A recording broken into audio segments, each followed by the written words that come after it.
and gentlemen, thank you for coming. Welcome to our planetarium in Somnium space, and thanks to Paul, Artist3d, and Vivian for coming to host and to answer all of our questions and experiences. My name is Arthur. I'm the founder of Somnium Space, and alongside our team and with all our beautiful and awesome members, we are super excited to hear this event today. And for sure, at least I will have a lot of questions to you, and I would like to hear your opinions on many things. Just a few organizational things. Please wait until we finish the official part, and then you'll be able to ask questions. Of course, in case of emergency, by the way, you can exit the place on my right hand and on the left hand. In case there's a fire or something. Exactly. Like up there. If the sun is going down. Oh God. Yeah. If the sun is going on. A fun fact about this planetarium: we tried to model this space as close as to real life we could. Of course, with the limitations of the physical space. So the speed of planet are actually correct. The rotational speed, and the site tried to keep the side as correct as possible. Of course, we were limited with space here, so some things are off. But nevertheless, I would give it to Ben and you artists, and give us a round of applause, guys. Woo! Ooh, how does that work? Okay, dance. Yeah, it's a quiet avatar hand clap. Yeah. No, it's all right. I appreciate it. Yeah. So, all right. Well, I'm Vivian. I host The Hive, which is a talk show in VR. It's completely produced in VR, and I'm just really excited to be here. First, because I've actually tried Somnium before they reached out to me, and so I was already a fan of Paul, but I didn't know it. So last year, I've already we did an episode where we toured VR chat, and so someone opened a portal to one of his worlds, and I think I said, I've never been in this room, and I've never been on acid, but I think this is the closest I've been. Because Crazy. Yeah. That was you. Well, okay. I think I saw that broadcast. Yeah. But basically, I'm very overwhelmed because it's both his worlds, his art is psychedelic and an entire experience. So, but let's backtrack a bit. Paul, do you want to just give us a little bit of background on VR in general? Well, in general, I was probably one of the first to really see the potential of it with a 26K modem back in 1995, 96, when Worlds.com came out, and then Active Worlds came along. So, yeah, even at 26K, I would into a virtual world in Active Worlds, Mars, and I was just amazed at the sensation of being on the planet, and also kind of put off by the fact that as soon as I wanted to turn my head, I had to pretty much go for coffee while it re-rendered the new perspective at 26K. But believe it or not, I saw potential from that moment. I was like, this is going to be amazing. And about a year later or two, I guess, 56K modems came out, and I actually was able to, turn my head with a little bit of lag, but it definitely got me started in the building of worlds, even as far back as that. I just saw a tremendous potential in it. An early VR headset came out back then called the IO glasses. And they were about 1,400 here in Canada. I was very quick to jump on that. It was very much like the Oculus, two CRT tubes in front of your eyes, I think, with kind of 320 by 240 resolution. But you could literally, get in a flight simulator and, look around and go through exactly the first-time experience people are having with the Oculus or the Vive. I've seen the potential of this for a long time. Also seen how the consumer version of it can come out too expensive, and you see the medium go toward the military because they can afford it. And I think we're seeing a little bit of that still. But back then, I remember I bought my set of virtual IO glasses for $1,400, and when they didn't take off in the consumer market, I couldn't get a pair for less than $9,000 because they went to an exclusive market with the military. Yeah, so, you know, what happens if you overprice, you know, something amazing like this is that, you know, you end up with very exclusive organizations that can afford it. So basically, none of us should complain about the prices right now. is I what you're heard people saying. complaining about the price of the Oculus. I was like, are you kidding me? That's like Yeah. half the price of a virtual IO, you know? So aside from VR, you're also quite the prolific artist in terms of just different types of art medium and music. So when you approached VR, how did you start to marry the two things? Well, it's immediately apparent, and it was one of my first jobs, was to build a gallery. I mean, obviously I had artwork, and I had friends who had artwork, and I had friends who were photographers.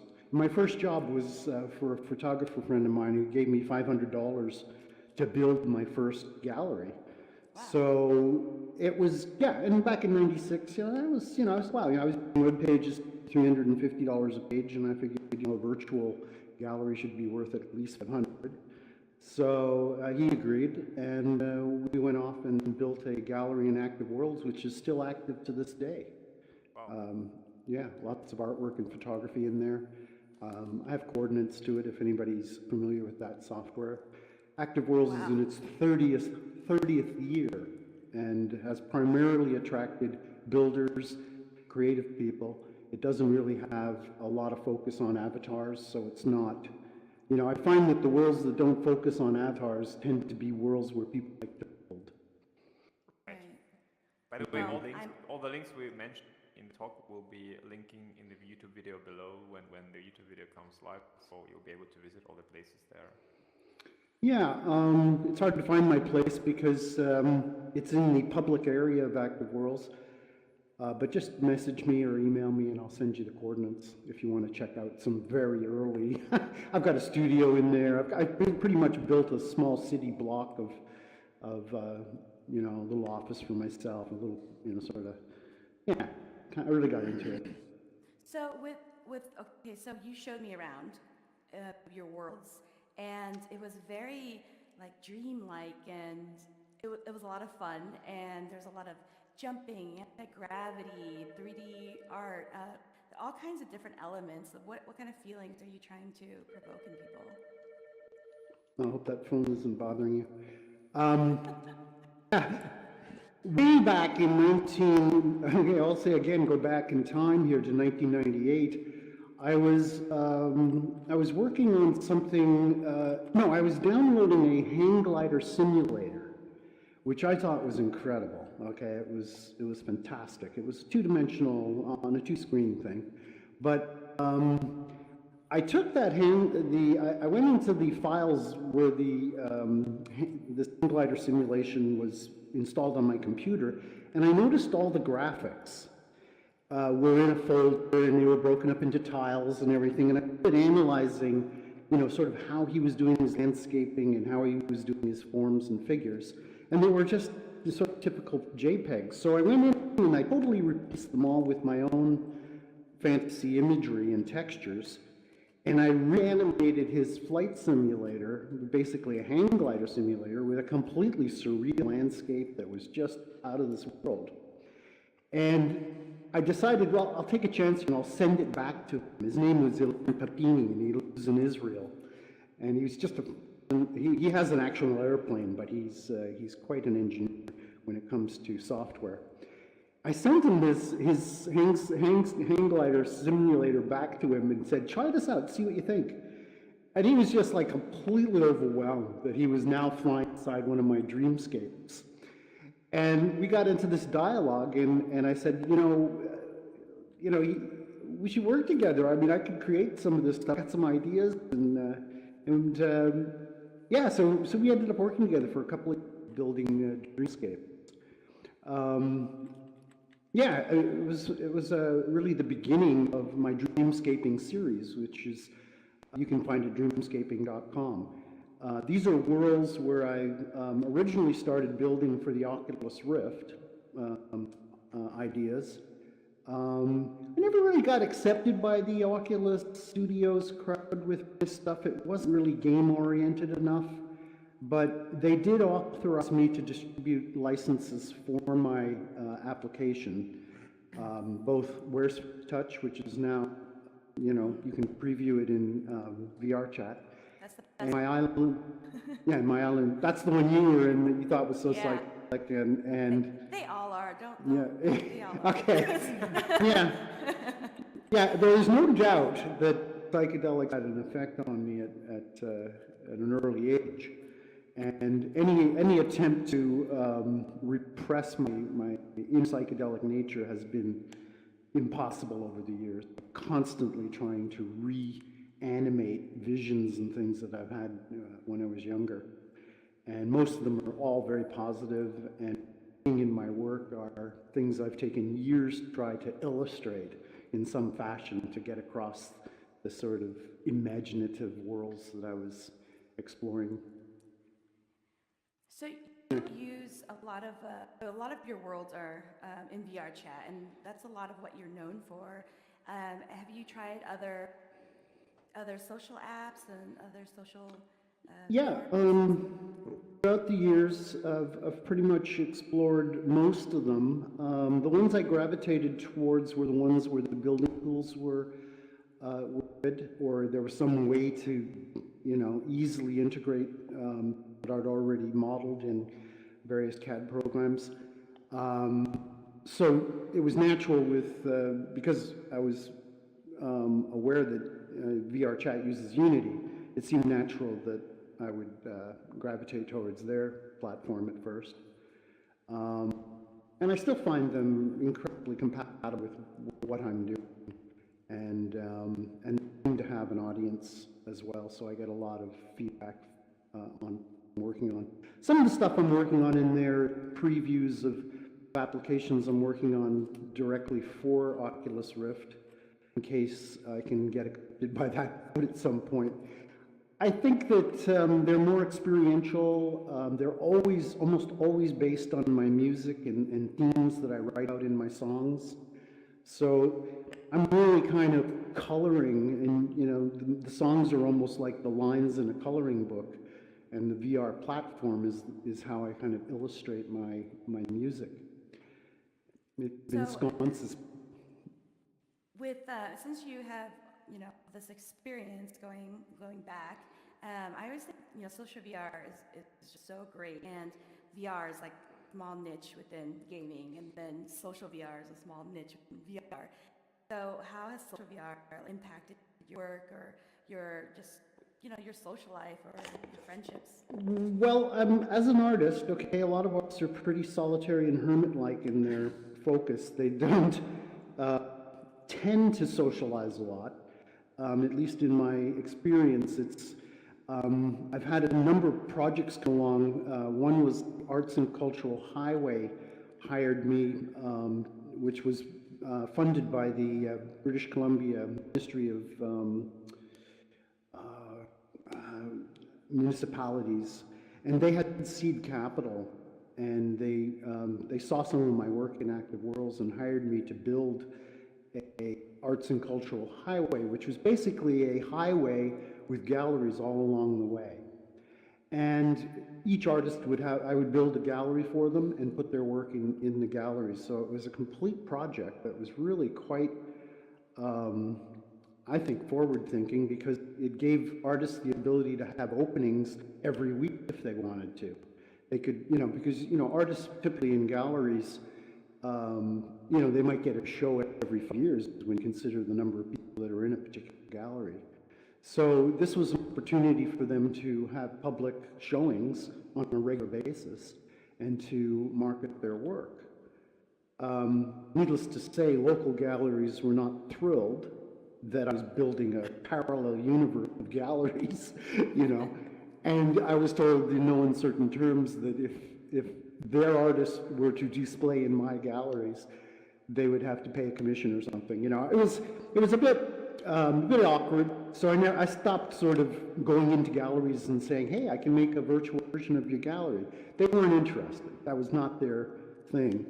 And, well, to some degree, they may or may not be. It's hard to say. I still haven't gone back to approach them on that. I do continue to build display areas for art in my worlds.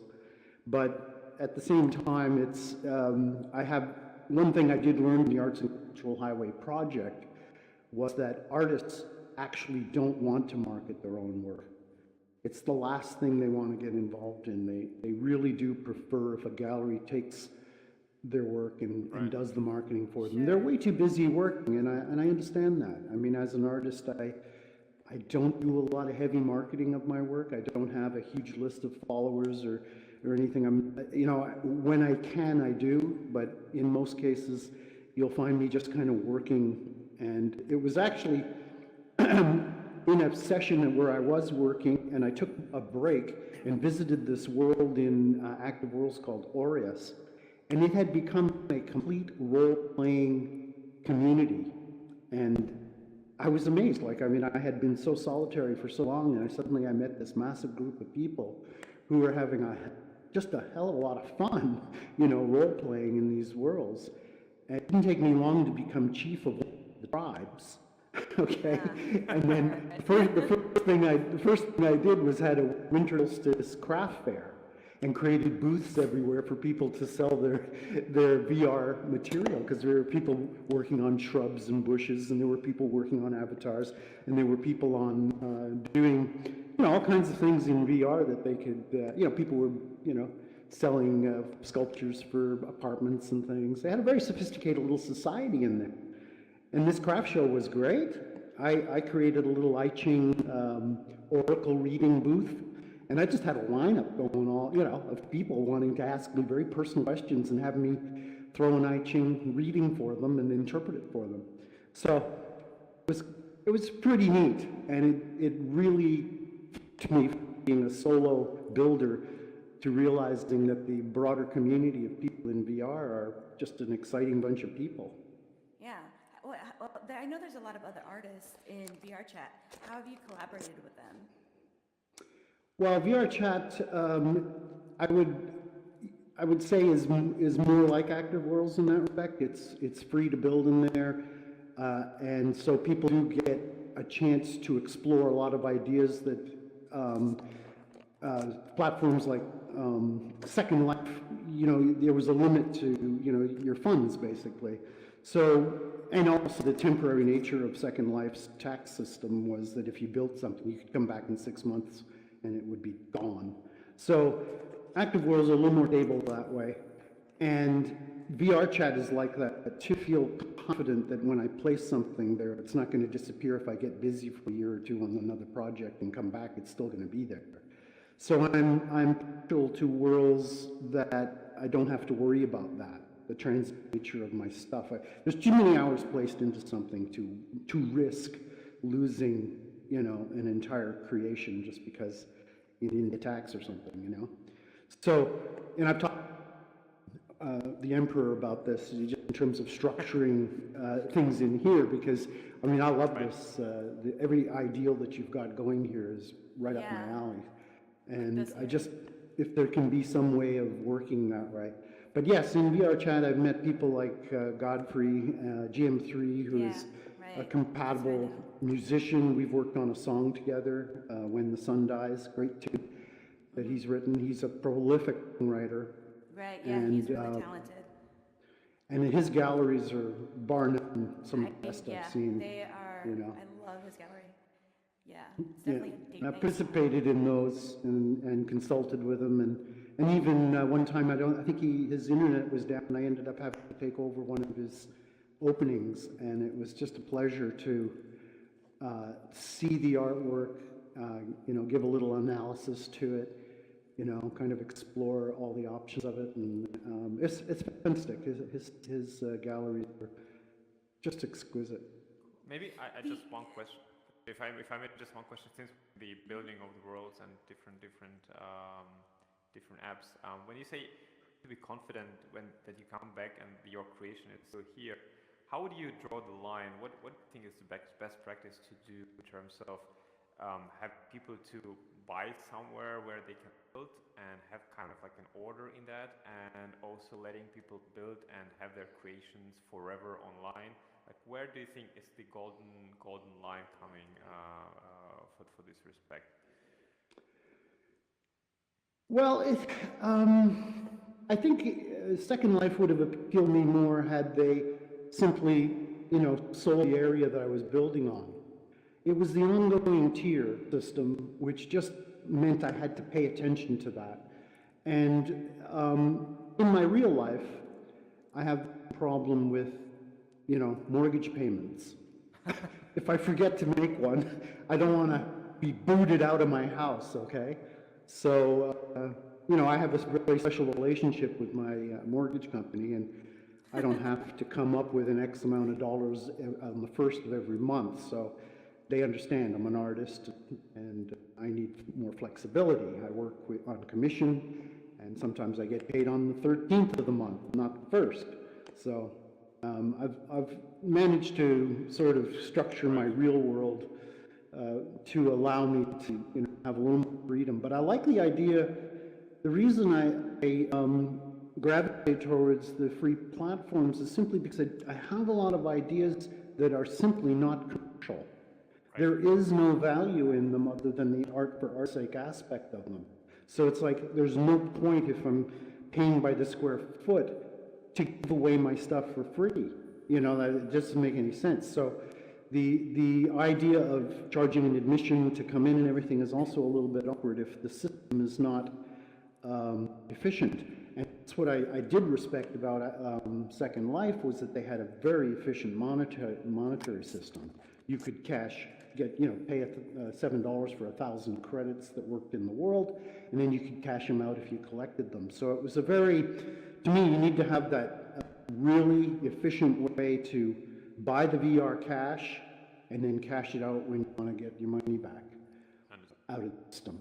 There has to be a two-way street there, and absolutely. I'm not a big fan of I don't own any bitcoins or anything like that. I prefer monetary systems that are exclusive to the universe that they're working in, right. As opposed to being at risk of losing money because the world decides. You're dependent on, okay. Suddenly Paul, it's not worth anything.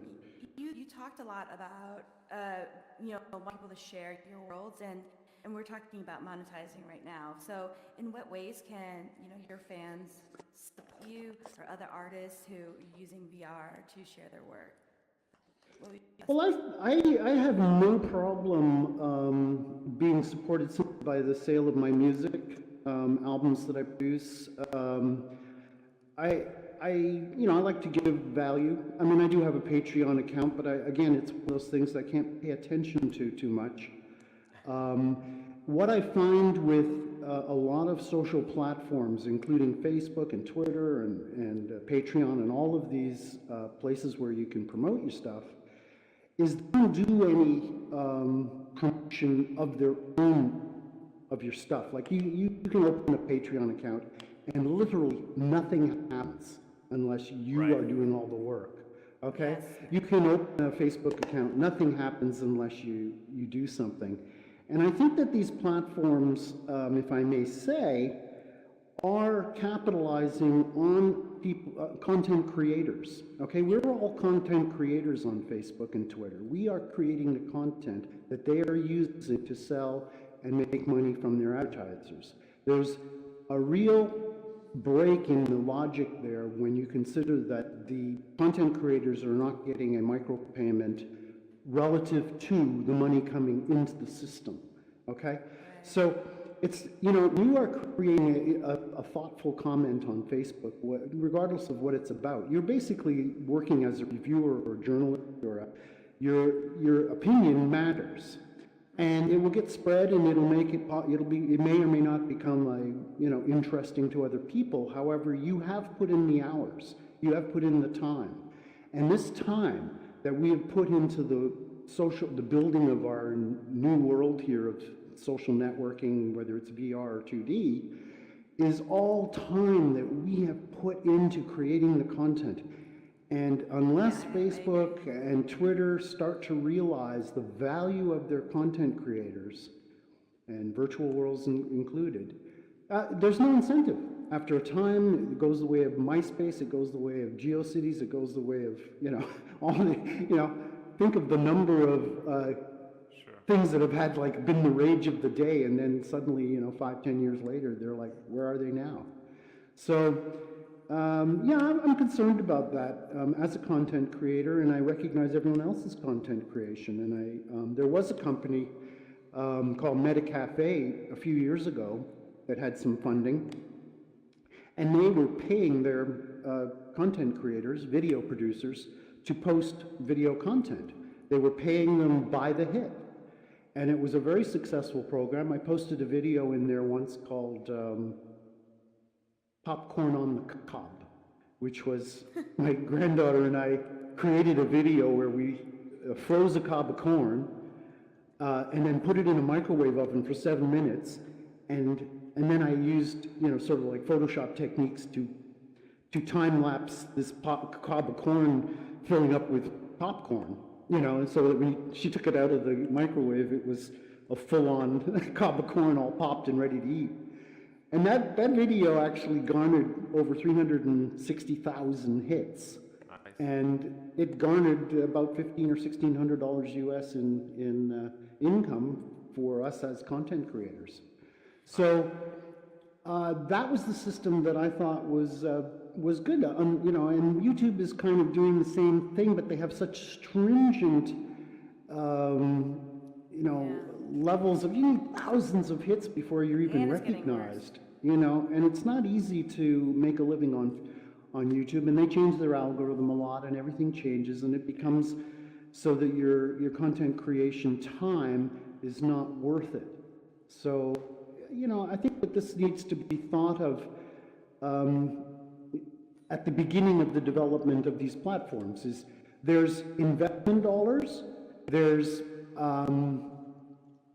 advertising dollars, all of which can funnel into a platform, all of which should have at least a mathematical formula whereby everybody is benefited from the popularization of it. Absolutely. The content creators, while they may be paying, let's say $200 for a chunk of land and building something, they're also getting a residual micropayment just from the fact of the success of the entire operation.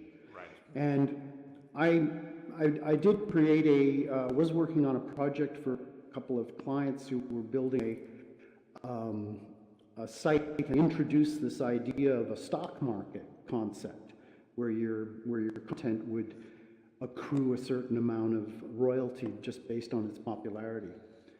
One must be aware, though, that the world is a big place. And one of the things that killed MetaCafe was that it got picked up in China and India, where there are literally billions of people. Yeah. And just about any capitalization program will suffer greatly from a sudden influx of people. And VR chat recently experienced that this year when people started Twitch streaming the thing, and suddenly there's 20,000 people, showing up. And platforms need to grow slowly as the technology grows. As the technology gets better, then you kind of, you control your advertising campaigns so that you don't crash and burn. Yeah, I like that idea because, as a content creator myself, it's true. We do put a lot of hours, like you with your art and your talents, and other people with their developing skills and their, building things, or just even doing shows. And it would be a great investment because the more we advertise, the more people come in. So that's good. So then you're going to start the first VR union, I'm hearing. Well, I'm a bit of a Bernie Sanders fan, if I want to get political. But I do think that people are, you shouldn't be coming out of college with a mortgage. That just doesn't make any sense. Yeah. It's just so hard. The world is hard enough. Starting off in debt is the last thing you want to do. On the contrary, I just want to say like how we try to approach the thing here. We don't necessarily flow the money which we would eventually earn from the economy running here, but we try to, for every artist or builder or just a person, we try to give tools out of the box with which they can monetize whatever they build.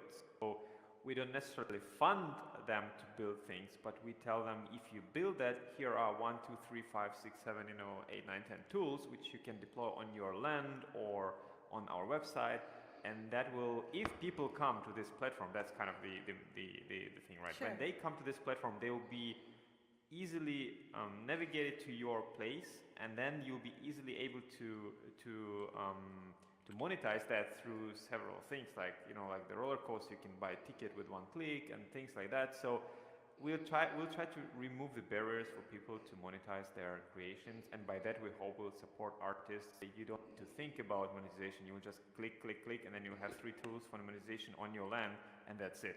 So that's how we approach it. And you have this novel, fantastic idea of recording my spiel. So if I set up a store, I can be like, welcome, so glad you dropped by. I'll contact my real self in case you want to meet, and whatever. Yeah, that goes even further. That's just the first step, what you are describing. Yeah. This idea came actually very personal. So we will, for those who don't know, have this Live Forever feature where you'll be able, on your land, you'll be able to pay us a monthly fee, so there will be paid feature, because we will be collecting a lot of data, and it will be actually very quite expensive thing to do for us. So we'll be recording whatever you say and you do.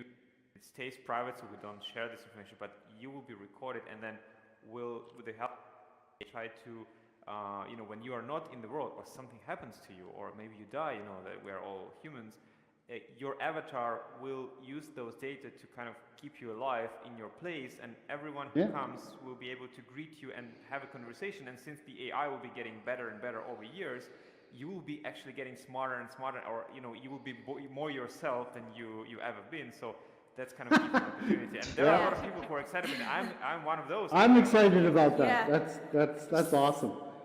Yeah, someone just recently told me that we're all gonna just be uploaded to a computer, and then I just realized that someone in the future is gonna be like, this girl is so annoying, I can't imagine her with a body. Like, well, we could. That's for some reason came to me. Well, have you ever seen that? There are consequences, guys. There's a series called Caprica that had something like that, where she died and ended up, being, completely uploaded to a virtual space, and it was quite fascinating. There are several ways to do that. Elon Musk wants to connect your brain directly via the cable. We'll just use your motions, because in VR, we talked about this, I think, with Philip Rosedale on some of the meetings, VRBA meetings we have. The idea of scanning the retina of your eye or fingerprints, that will all be gone when we are in VR, because if you want, the company can recognize you by just movement of your hands or your motions, because every person has a unique motion patterns, where whatever you do, you just wave in a certain way. The app will know that it's you.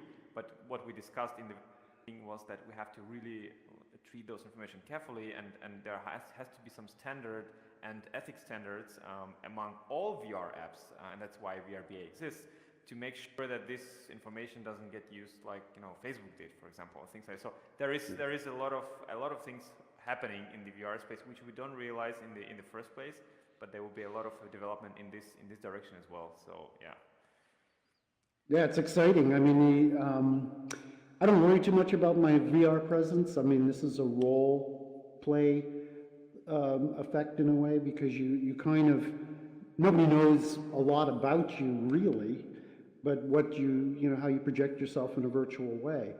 And I was telling you that story yesterday about this guy who wanted to hire me as an art director for his company and everything, and he was fascinated by my worlds, but then the question came up. He says, your stuff is so sophisticated. How old are you? And I said I was 60. I said I was 66, and he literally told me right there and then. He says, "You know, Paul, there's tears in my eyes." And I said, "Why?" He said, "Because you're not going to be around by the end of the project." And I was like, "Wow, man, really? Thanks a lot." you know, I don't know. The actuary tables are a little higher than 5 years from now. But it was funny. I never heard from him again. But it was basically a factor that isn't normally projected in a virtual persona, right? Your age, my enthusiasm, quite often people think I'm pretty much still a kid or something, right? And I've had guys who were like 50 saying, "Oh, I'm 50, I could never do this, you young guys," and I said, "Well, I don't know about you. Have you given up at 50, already? This stuff is not that complicated, really. It's just a matter of having the curiosity and the wherewithal to explore it." I mean, first of all, in VR, there's no age, is what we like to say, and timelessness is here. I work with older adults, and I recently was just talking about VR technology, and a lot of them are very receptive, and then some of them are like, "Well, we're too old for this," and then I said, just remember that your generation created this, you brought this forward, so like kind of own it a little bit. But that's great what you're doing. Yeah, you look at the people who have led us into this, like Jobs and everything. They were, kind of psychedelic. They had inspirations that they actually acted on. The same with myself. I mean, I'm inspired every day to get up and structure my existence in such a way that I'm my own boss, And I mean, you have to create a part of yourself that is your boss. Otherwise, you just, blow a day lying around, which is okay too. I mean, I can blow a day lying around at my leisure for sure. As long as I just create my worlds to do that. I'm really curious about, because I actually am a big fan, and when I was saying that, wait, so I'm interviewing Paul Marcano, why does that sound familiar? So your rooms have already fascinated me, but I guess what I really want to know, because we feel like in VR there's kind of no limit, right? There's so many things that we can do and imagine, but it's also said that constraint helps creativity. So have there been any constraints, limitations of VR that kind of made your art the way it is? Yeah, what you're talking about there is the age-old saying that necessity is the mother of invention. And of course the necessity in VR is everything that it isn't capable of doing, supposedly. Okay? Until you look at it and say, no, there's a way around that. And with computers, I've often, right from the day one when I got my first computer in 1984, I realized that actually, it's not so much the limits, it's what you work with within the limits. And quite often I started off my art career just drawing with color pencils. And I knew from that moment that, hey, you can do a masterpiece with a set of color pencils. It's not really anything, every medium has its capability to produce a masterpiece. It could be crayons, So yeah, you can give me a virtual world with even the most minimal tools, and I just feel like I'm in seventh heaven here with potential. I can be innovative with very simple things. You talked about that, about using medium to do your avatar and parts of your world, which I thought was really interesting because your avatar was, well, it was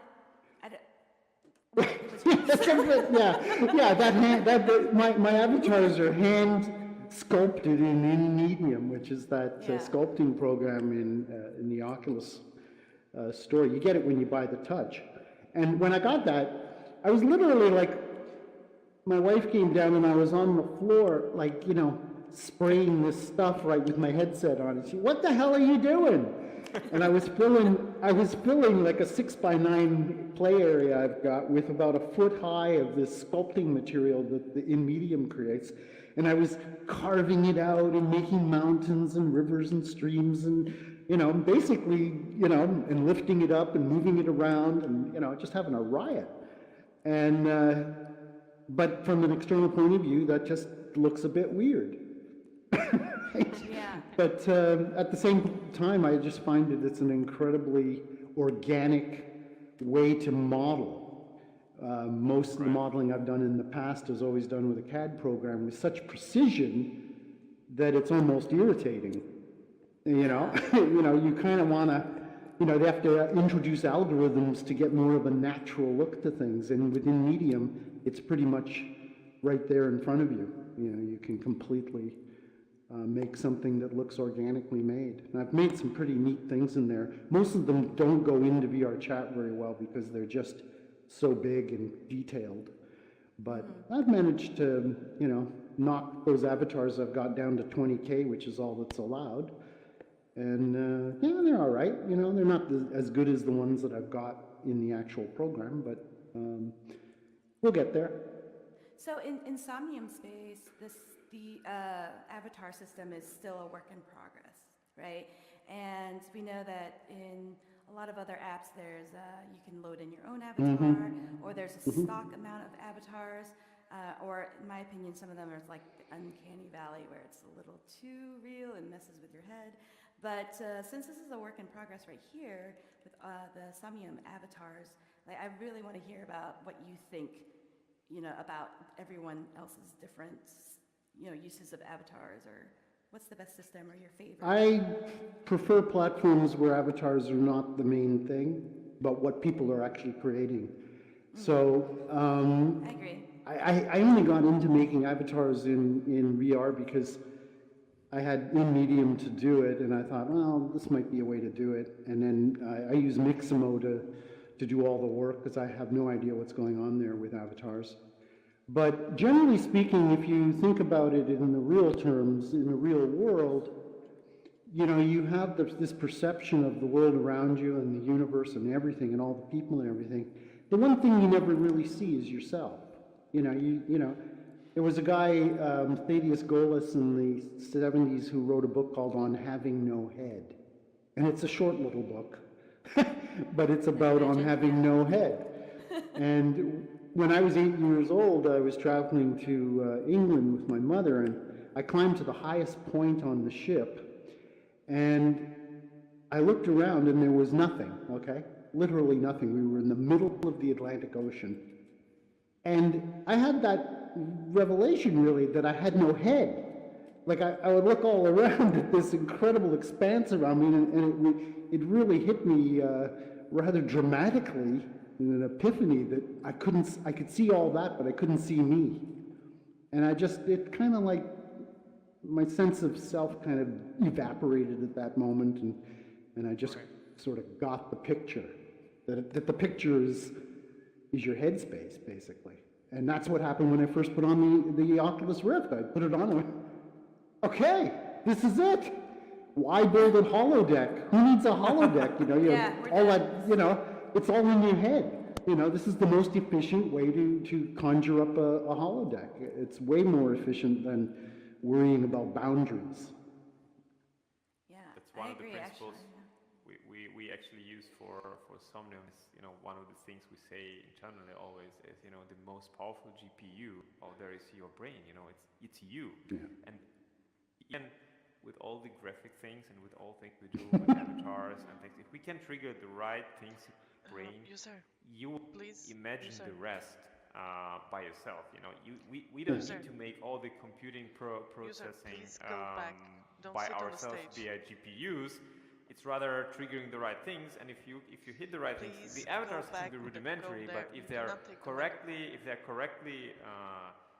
done, you feel the presence, you feel the person, even if it's just a few blocks. That's why Minecraft, for example, is successful, because who would love these graphics, but still people play, they imagine it, because our brains are working that way. So that's kind of the thing. And you've created this opportunity to pick one of 16 million colors for the avatar, okay? So that's individual enough for me. I'll be color number, 11,758,733. True. If you look around, true. not really into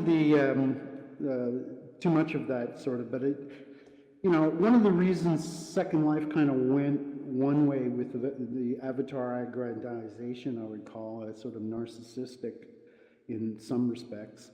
It became a very adult site as a result. It became very, when I say adult, I mean, full-on adult, and including totally active genitals and the whole thing, right? So it kind of, at that point, when a client would come to me and ask me, to build a virtual project for them, I would tend to recommend Active Worlds over Second Life because his clients would be coming into Second Life, teleporting off to some location and being completely offended, perhaps. So to me, a good virtual platform sort of delineates that a little more carefully, so that we have an opportunity as you're working here on monetizing things, that you're able to, have some kind of level of control over that. And Active Worlds offered that. They had licenses for galaxies, and you had your own upload. You could create your own installer and have an exclusive presence if you wanted. They were a little overpriced, and nobody could really sustain that for long. But it was a good system. It had all the principles there. And I think as we look at the past and we build on this future, we can look at all those examples and see where their strengths were, and how we can incorporate them into the future of this kind of medium.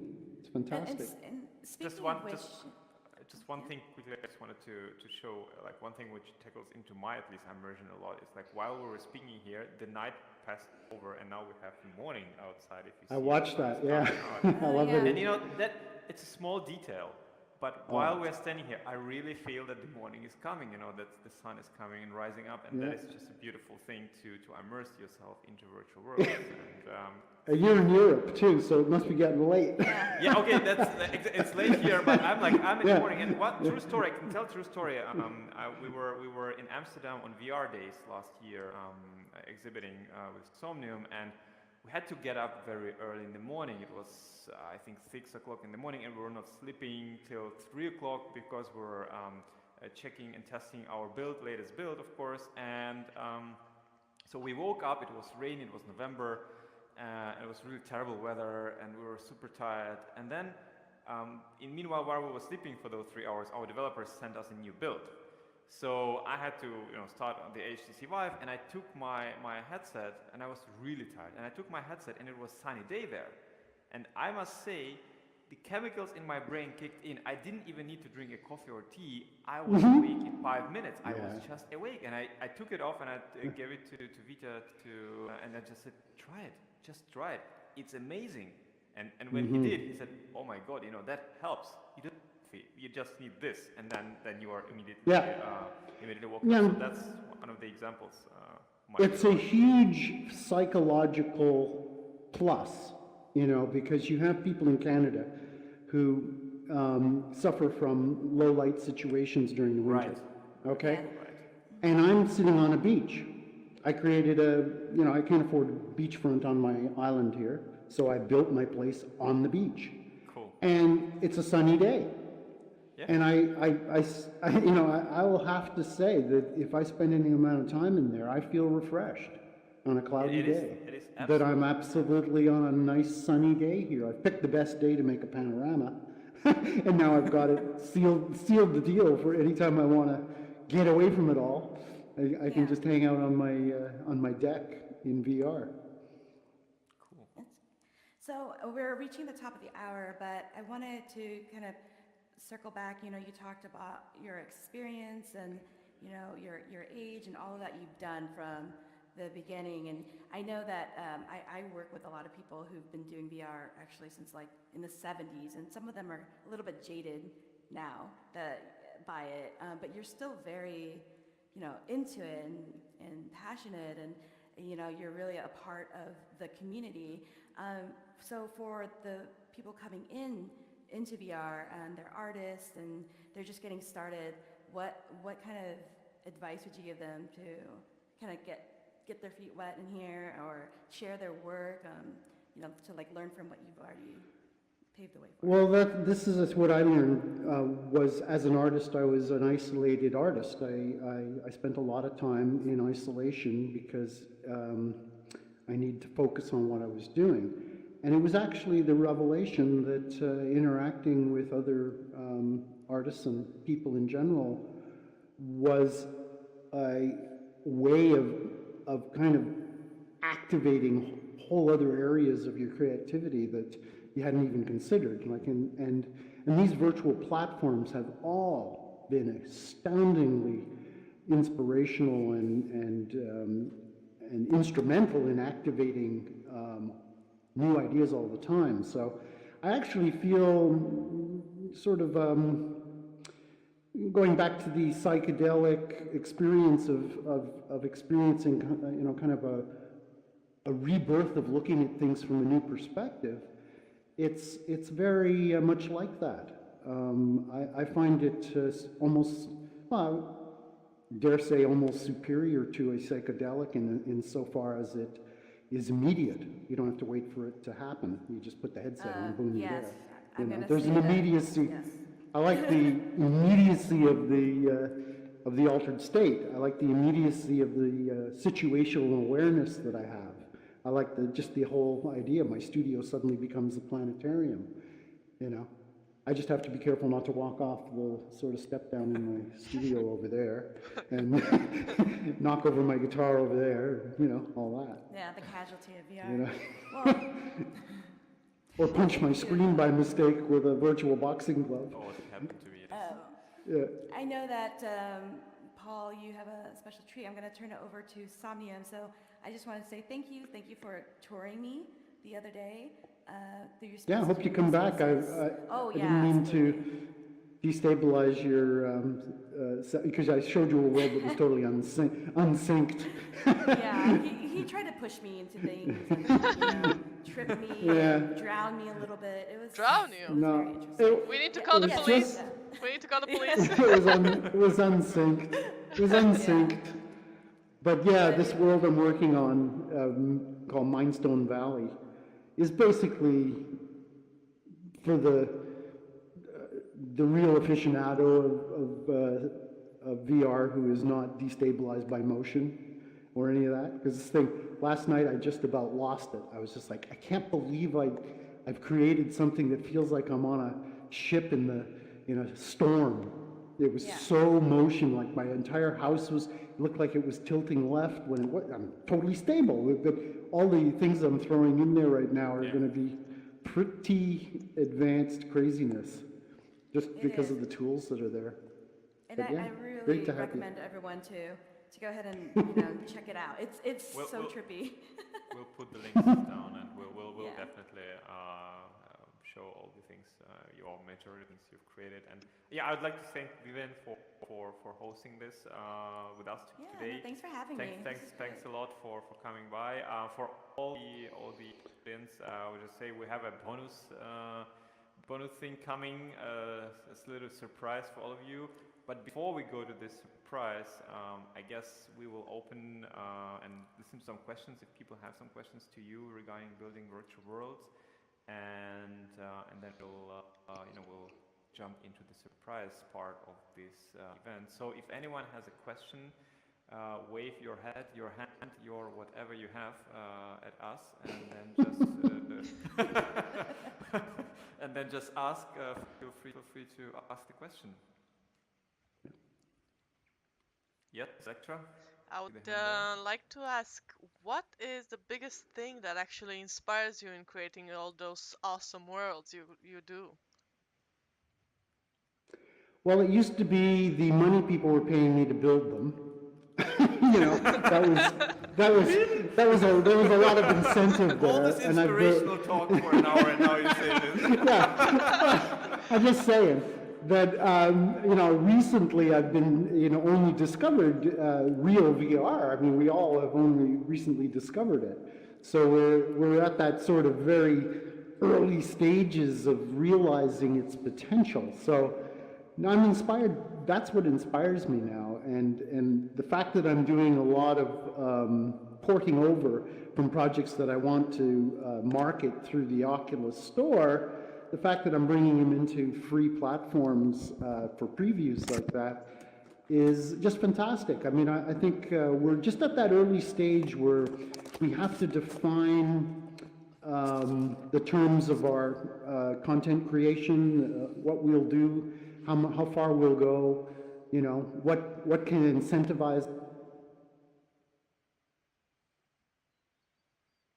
and advise newbies, and really it's kind of, you need to carve out the time, you need to, you know, focus on the tools that are available, but more than anything, you need to realize that the tools are incredible already. Just about anything is plausible now. So, yeah, I remain incredibly optimistic that even today I'll discover something new about building in a virtual world. You have to keep in mind that we have now a whole different set of laws of physics, and that in itself. Just think about that. You know, in terms of time dilation, you know, motion, a perfect machine. Once you set something in motion, it goes for infinity. You know, there are things happening here that are beyond anything we've been able to do. The ability to create simulations that just can't work in the real world, even on the International Space Station, you know? Like, they used to send experiments up into space because of the conditions. Now you can send an experiment into a virtual world and literally build it exactly the way you want to without any of the gravitational forces that would normally hamper an innovative idea. I can show the example of that. Okay. Yes. Yes, exactly. Now, it's good you had that disappear, because Emperor, because if that had gone off too far away, we would all be suffering from lag. Okay, yeah, sure. That's legs. We don't know this word here. No legs here. Yeah, no way.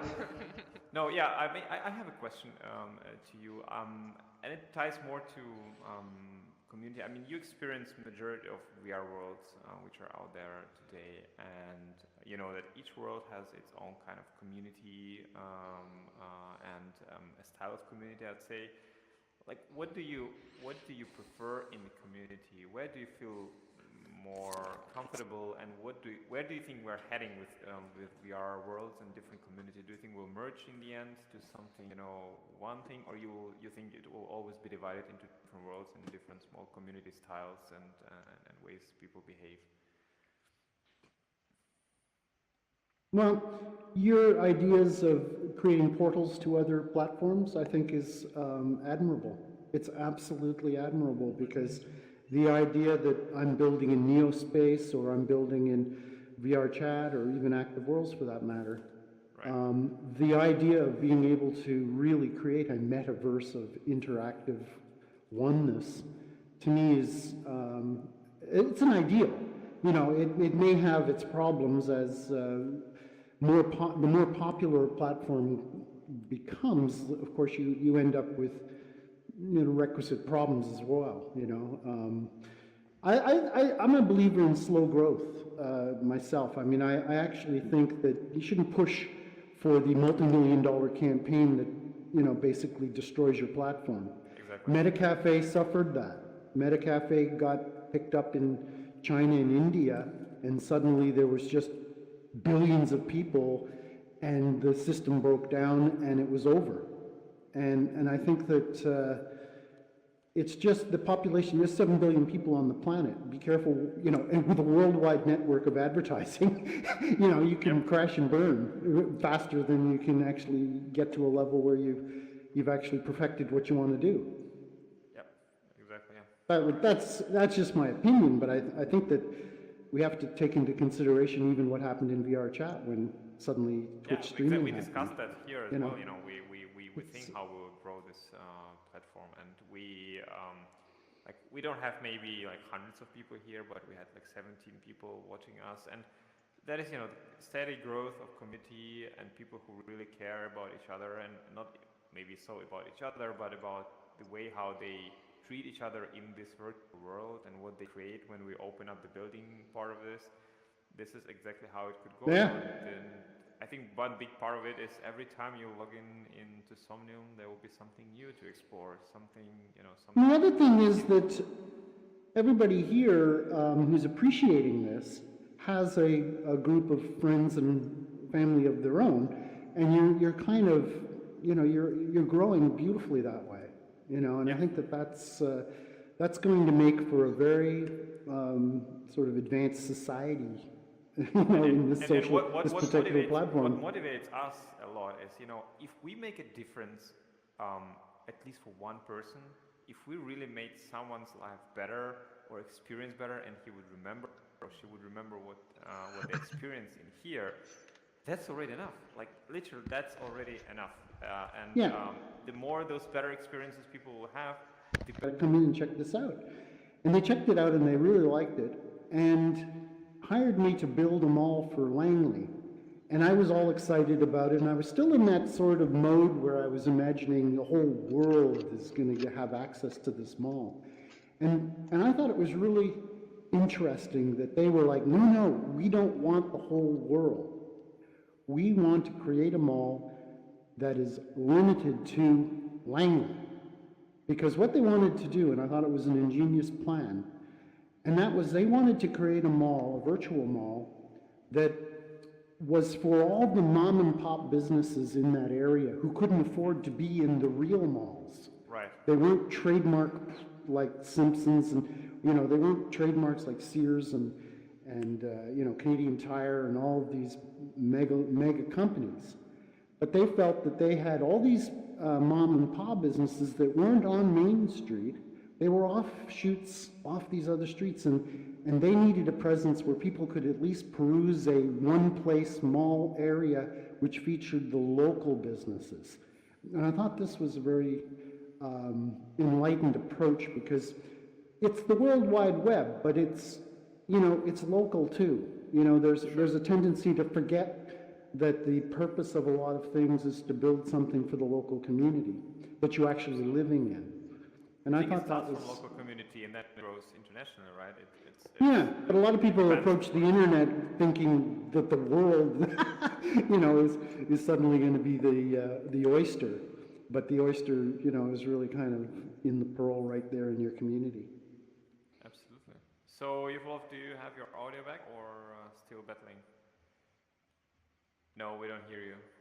So I guess you have to restart. We will wait here. Don't worry, just restart it fine.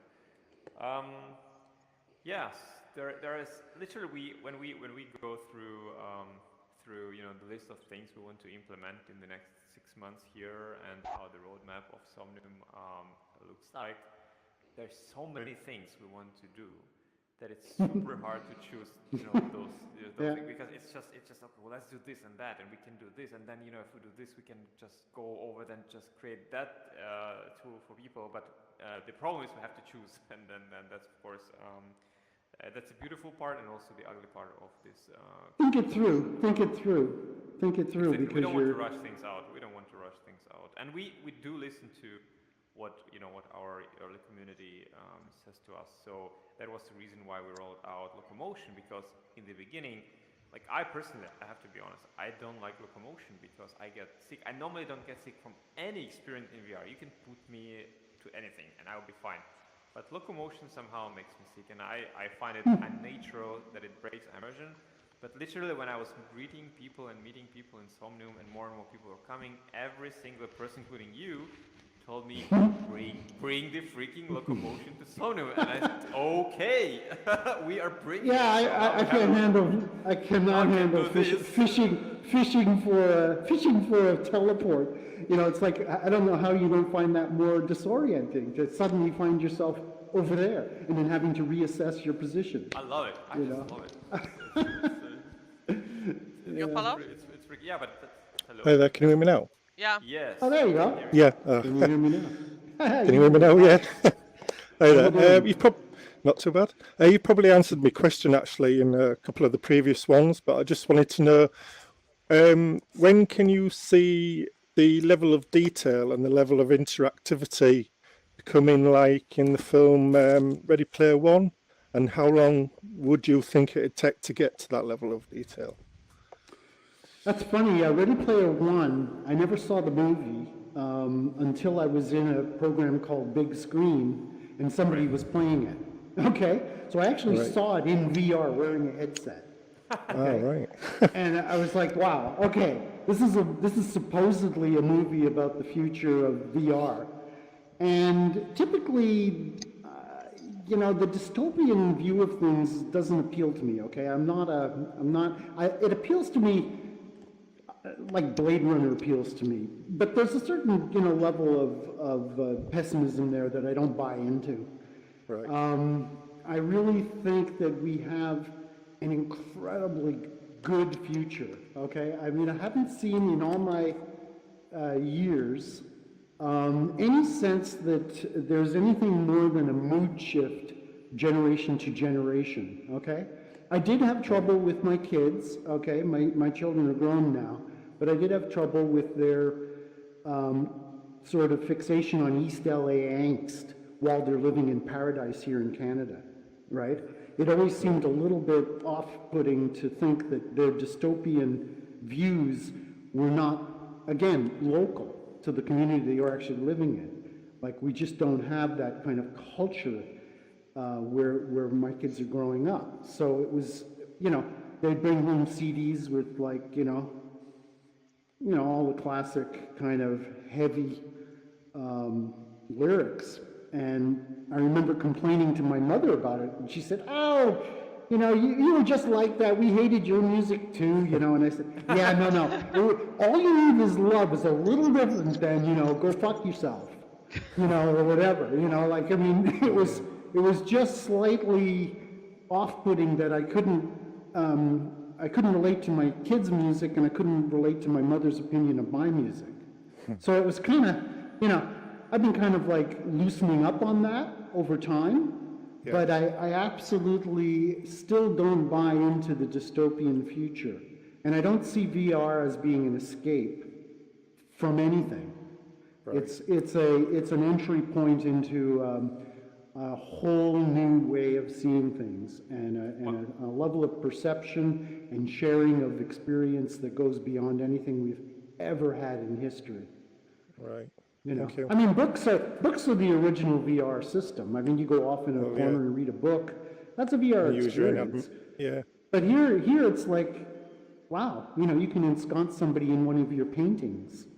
You can illustrate it. I mean, for me, I'm illustrating my paintings in 360, and I'm adding an auditory soundtrack to it that describes it. It's all amazing to me, the unification that it's creating. And it's unifying global community. Everybody here is from a different time zone and a different country. We can imagine. We're in the same place, right? But we're right here, so it's great. The only thing we have to get used to is the circadian rhythms you were talking about. Like, you guys in Australia are usually saying good night, and I'm saying good morning. And I've got all this morning energy, and they've got all this, I've had my day, and I'm going to like chill out here. We are calm in the evening.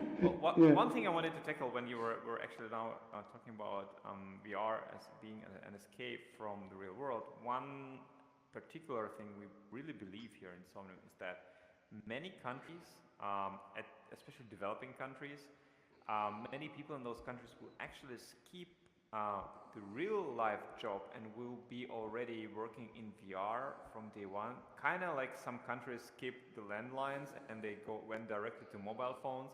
We think the same will happen to some countries where majority of people, or more than half of population, will be working daily in VR worlds and earning money there. That's why we put a lot of effort on economy here, and we, with the concept of economy work. Yeah. And once this happens, that changes a lot of things, right? That will change the whole country, how the country is being operated, because suddenly you have people who are, from 9 to 5 working in VR, greeting people in shopping malls, being community managers, being, I don't know, whatever you can imagine. And that might change the world dramatically. What do you think about this? What is your opinion on that? Well, I think it is changing the world dramatically. I think for travel, it's changed. Google Earth VR is an unbelievable savings in expense. Most of us in a lifetime can maybe take a half a dozen major, vacation trips to these exotic places. Google Earth VR, I'm hanging out for a couple hours in the streets of Hong Kong, or I'm over there sitting in the Colosseum in Rome, or I'm hanging out in the volcano in Pompeii. I mean, or hanging out in that crater in Arizona. These are places that I just don't have the funds, time, or money to explore with the intimacy that is now available through these virtual mediums. So VR Worlds covers like such a wide swath of human interaction. I mean, including putting a headset on somebody who's stuck in an old age home and with just manila walls that are peeling or something. You might as well like put a headset on them and say, hey, go and visit all the places you've ever lived. I put together a Google Earth video of every single place I've ever lived, and I spliced it all together in a video, and just was able to kind of show my kids where I'd been in my life, and it's great. I mean, I don't see it as an escape. It's a discovery. It's a platform for discovery. Okay, it's awesome, really. All right, so I think we came to a moment where maybe we should reveal the surprise, and you would perform a few songs for us here. That would be fantastic. Don't say a few. Don't say a few, Art, because you just told me this yesterday. You thought maybe this was a good idea, and I was like, I've got this thing taped here, so I think I can do something, but I haven't performed with a headset on. Prepared for us. Yeah. So, the first time I tried performing in VR, I had the microphone right here and literally almost took my teeth out because I couldn't, because I didn't see it, right? And it was just, I realized, okay, I need another method. But I have this taped here, so I wouldn't mind playing you a song. I didn't want to get into a concert situation, but I do have a song that's probably apropos to our conversation. it's more like a bar than a concert, It's what? It's more a bar situation than a concert situation. So Yeah, it's more like a planetarium. It's like playing in a planetarium, okay? Exactly. So it'll fit with the music. Now, you see, I'm holding my guitar here. It's a problem. I can't see it. Now, I'm not one of those people who really needs to see it so much, but it's nice. It's a nice reference to know you're at least on the fretboard. So, anyway, I have this song that I wrote quite some time ago, which I'll try to just lift my headset a little bit just to get a sense of it. It's called, what's it called? It's about computers, and I wrote it. Play and we'll create the name for you. You play. Yeah, We'll tell you it's what. about computers, and I wrote it actually before I even owned a computer.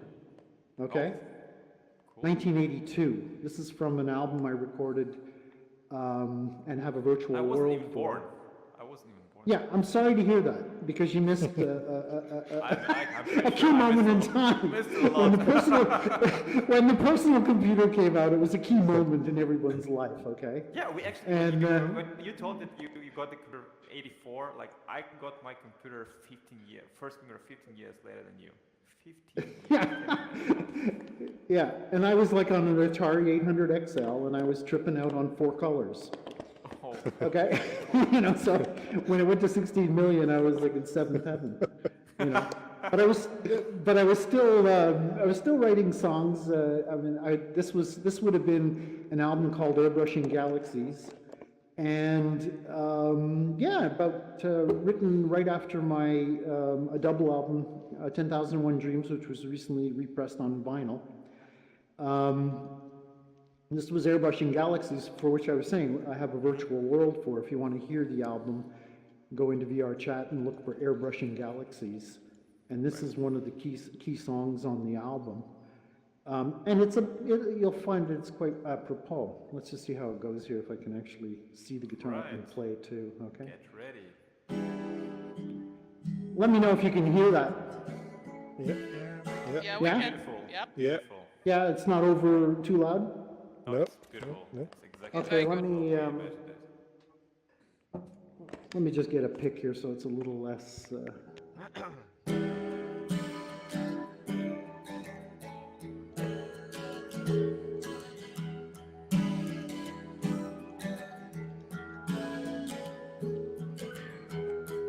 Computers can store all the data and more, so we can retrieve it at will. If we need to, we will. Things seem so small when you view them along with the 10,000 things, maybe more. Of course, there's still more. I can think of almost anything, and that's why I'm just as likely to sing. Chemotherapeutic chemical thing, as I throw the shuttle for a fling.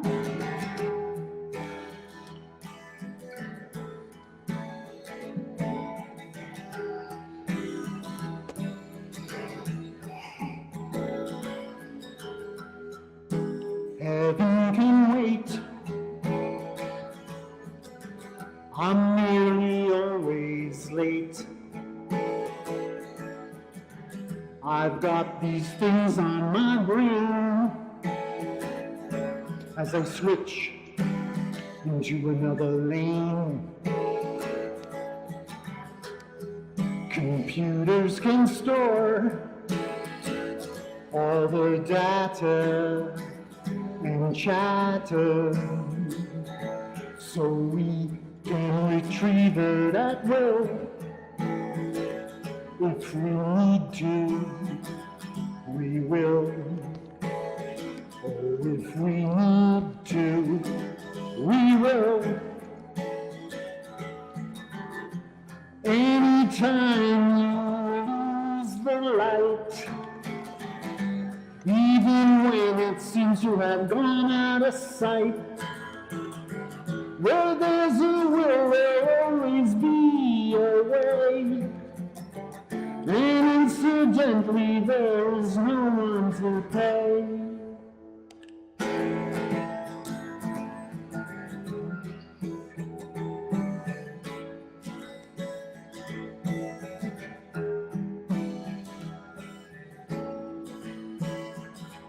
All the data and chatter, all the data and chatter.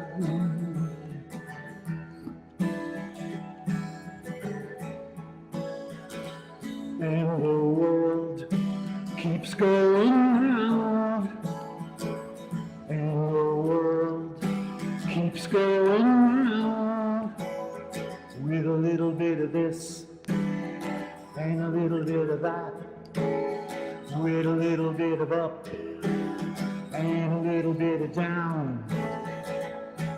The world keeps going round. The world keeps going round, round and round and round.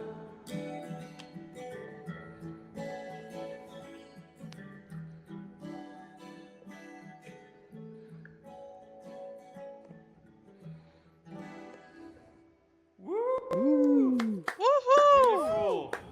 Amazing. Thank you. Wow. I remember the name of it now. It's called Data Chatter. Data. I thought so. Data Awesome. Chatter. That was awesome.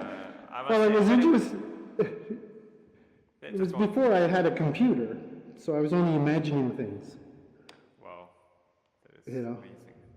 Such So I do have another one here, which is actually going from something really old, and this is the only one that I've got that I think I could actually play that's new. I tend to record now almost immediately as I'm writing songs, and I rarely learn how to play my own tunes anymore. So this one could be a little rough, but it's also a virtual world that I just created called Piece of the Puzzle. And Piece of the Puzzle, the word piece is actually spelled as in, peace, right? Piece for the puzzle. It's not piece of the puzzle, it's piece for the puzzle. And it goes a little bit something like this, and like I said, I'll do my best here. It's kind of a little more complicated to play.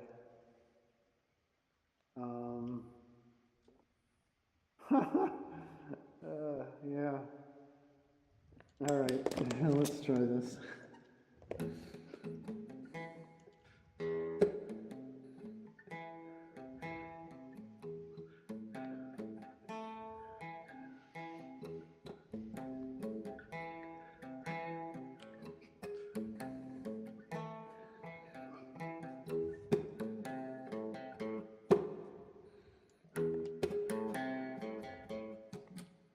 I soar on the wings of tomorrow and lead with what I can today.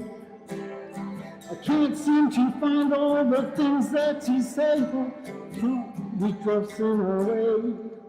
Oh, sorry, that line goes. Oh my gosh, how does that go? It goes, I soar on the wings of tomorrow and lead with what I can today.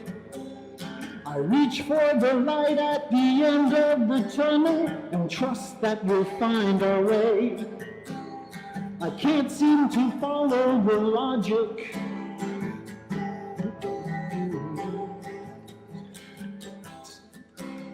I can't see the logical reasons for passing the buck down the line.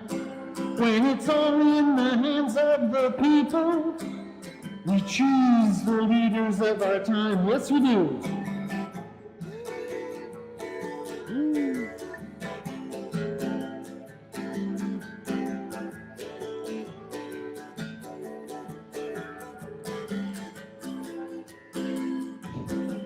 It's hard to imagine more potential than today's panoramic solutions.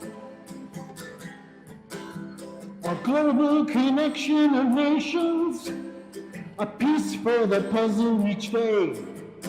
There's a piece for the puzzle each day. We'll find a piece for the puzzle today.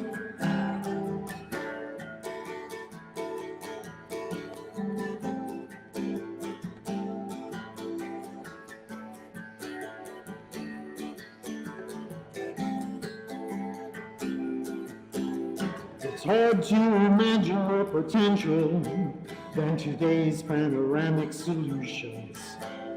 A global connection of nations with a piece for the puzzle each day. A piece for the puzzle today.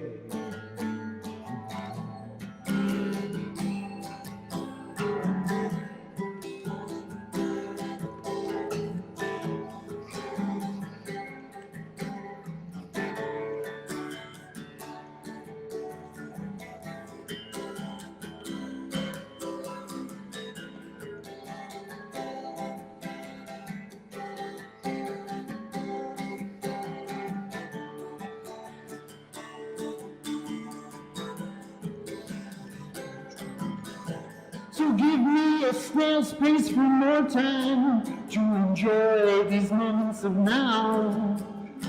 Any day worthy of its salt is the day we make something from nothing. I soar on the wings of tomorrow and lead with what I can today. Reaching for lights at the end of the tunnel and trusting that we'll find our way. With a piece for the puzzle each day, a piece of the puzzle each day. We'll find a piece for the puzzle today. piece of the puzzle today.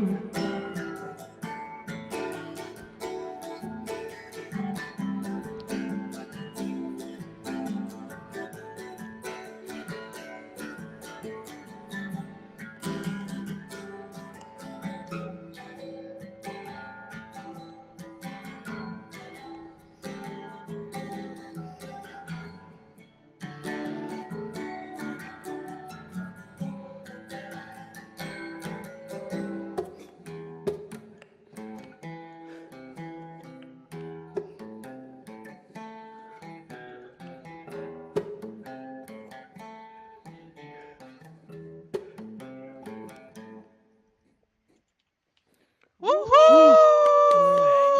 Whoa, that was beautiful. I must Please say. don't edit that I in. was, Don't edit that into the video. I can't. It's just like, whoa, nice try. But it was amazing. thank you for and I listening. think- Thank you for listening. I think Yeah. no, thank you for performing. That was one of the best experiences I had in VR, period. I'm not Oh joking. dear. It's really, it was really like this. So, yeah, I mean, that it is. Thank you, So- Emperor. You're too kind. You're way too kind. Emperor. I forgot to change my name. You are not my Archer. emperor. I'm known here as an emperor. Very good, very good. So maybe No, it's been- I think I'll not be alone if we just ask for one more song if you have for us, and then we will let you Take the microphone. Are you serious? Okay. Of course. All right. Yeah. Okay. Come on, Show one me more, your- show one me your more. hands, Come show on, me your come hands. on. We Oh, want jeez. more. Okay. We want more. All right. This one's okay, well, I have to go back in time here to one of the first songs I ever wrote, okay? And it was after a fairly mind-boggling experience. And I used to deliver drugs on a bicycle in Toronto to people my age now, okay? Because I worked for a pharmacy.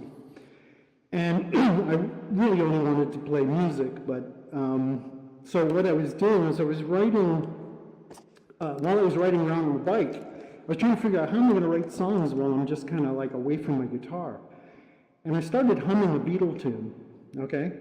And I'll let you guys maybe figure out which one it was. But while I was humming that Beatle tune, I was structuring the lyrics to my song. I was simply using the song as a template, kind of like a background instrument to write the lyrics to this song, okay? So when I went home, I just had the stanzas. I forgot all about the Beatles song and sat down with my guitar and came up with my own piece of music.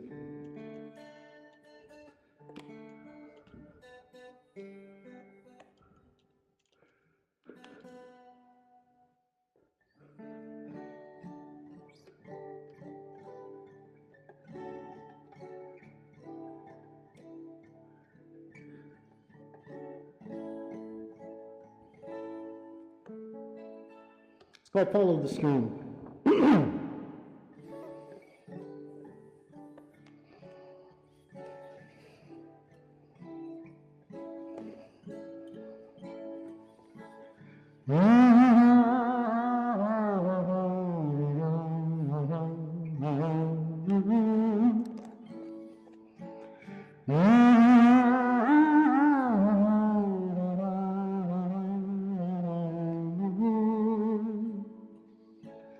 Cloud formations paint the sky, and wisps of fluffy clouds go by. An ever-changing flow of forms from sunny days to thunderstorms.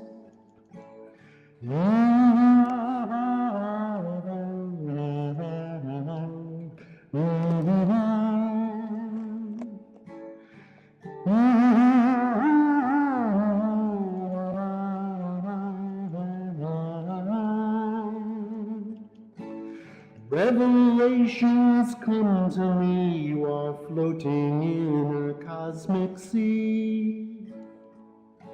So thought-provoking here today, the wind has blown my mind away.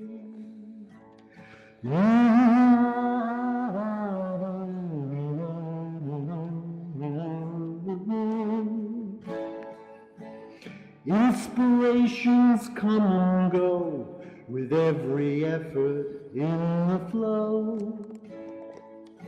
To strip away the ego I, which in the end has got to die.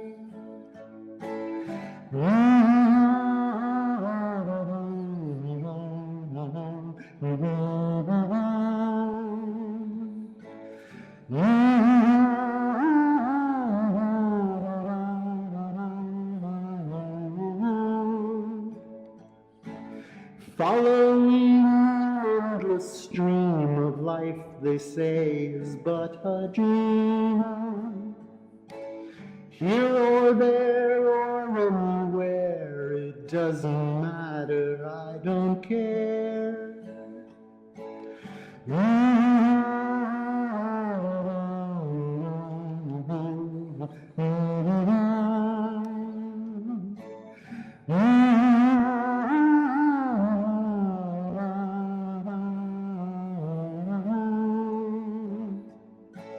Nature and the ways of man should get along the best they can. If one lets go, then one can see that we could live in harmony.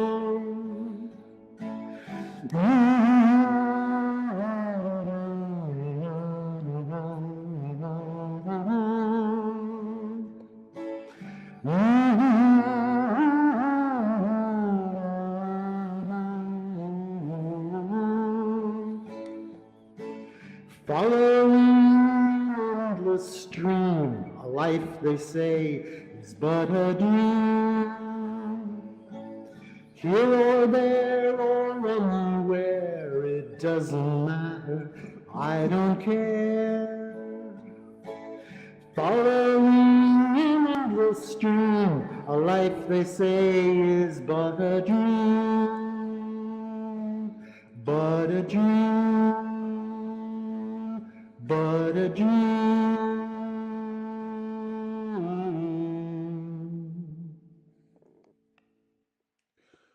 Wow. Woo. Woohoo! That's it. I must say, and I'm really honest, evenings like today remind me why I create VR world, why I do this. You know, it's not always easy, but challenge accepted. That's you know, it's like this. Thank you. Every- Thank you every for second- you're a sweetheart, man. I mean, really. It's an honor just to I really be mean here. it. I really mean it, Paul. You know. When I say it, I really mean it. And every second today was worth all the struggle we had and we will have in the future. Just because I hope I'm speaking for others here as well. It was just amazing experience, great story, amazing music, and you know that is.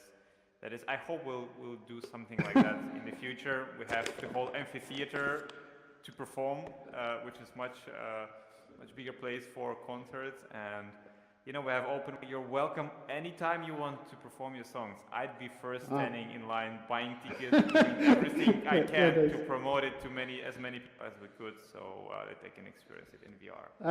That's super sweet, man. I mean, I have had a virtual reality band that I've used for years to project my music, but always in a streaming fashion. So I was always able to stream the actual recordings, which personally I'm, partial to. I know that the presence of live music is also good and everything, but it's very difficult in here. If they made these faceplates semi-translucent, then it would solve all that problem where you could just sort of adjust a dial to make it translucent. It's coming. Then you could actually work in here. But yeah, that piece of the puzzle song, which I feel badly about not having got that right, if you go into VR chat and go to that world, just type in my Artist3d, you'll see Piece of the Puzzle, and the actual recording that I did with that was a collaborative effort with a guitar friend of mine in Germany. I sent him the bed tracks, and I had already added a guitar part to it, but I was very curious to see what he would add. And this is what I've really enjoyed about virtual contacts throughout this.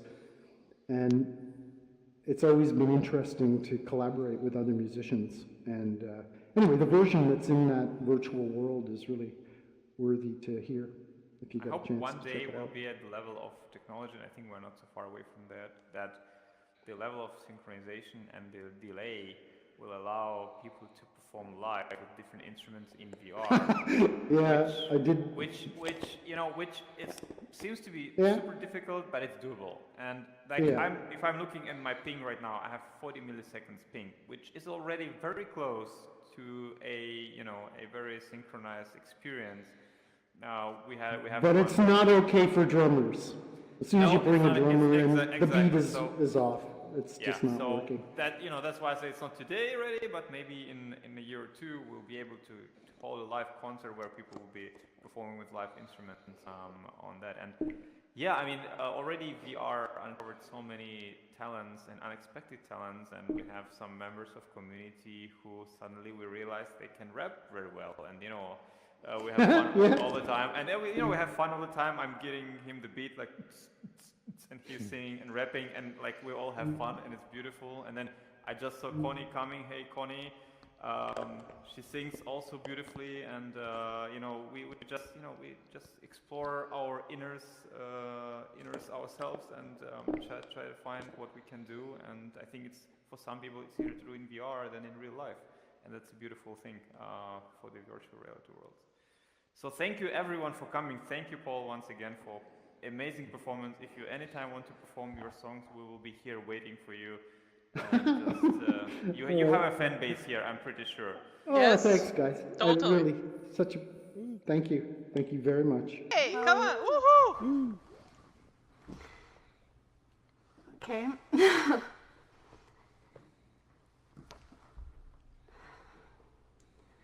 I heard there was a secret chord that David played and it pleased the Lord, but you don't really care for music, do ya? Well, it goes like this: the fourth, the fifth, the minor fall, the major lift, the baffled king composing hallelujah, hallelujah, hallelujah, hallelujah, hallelujah. Well, your faith was strong, but you needed proof. You saw her bathing on the roof, her beauty in the moonlight overthrew you. She tied you to her kitchen chair, she broke your throne and she cut your hair, and from your lips she drew the hallelujah, hallelujah, hallelujah,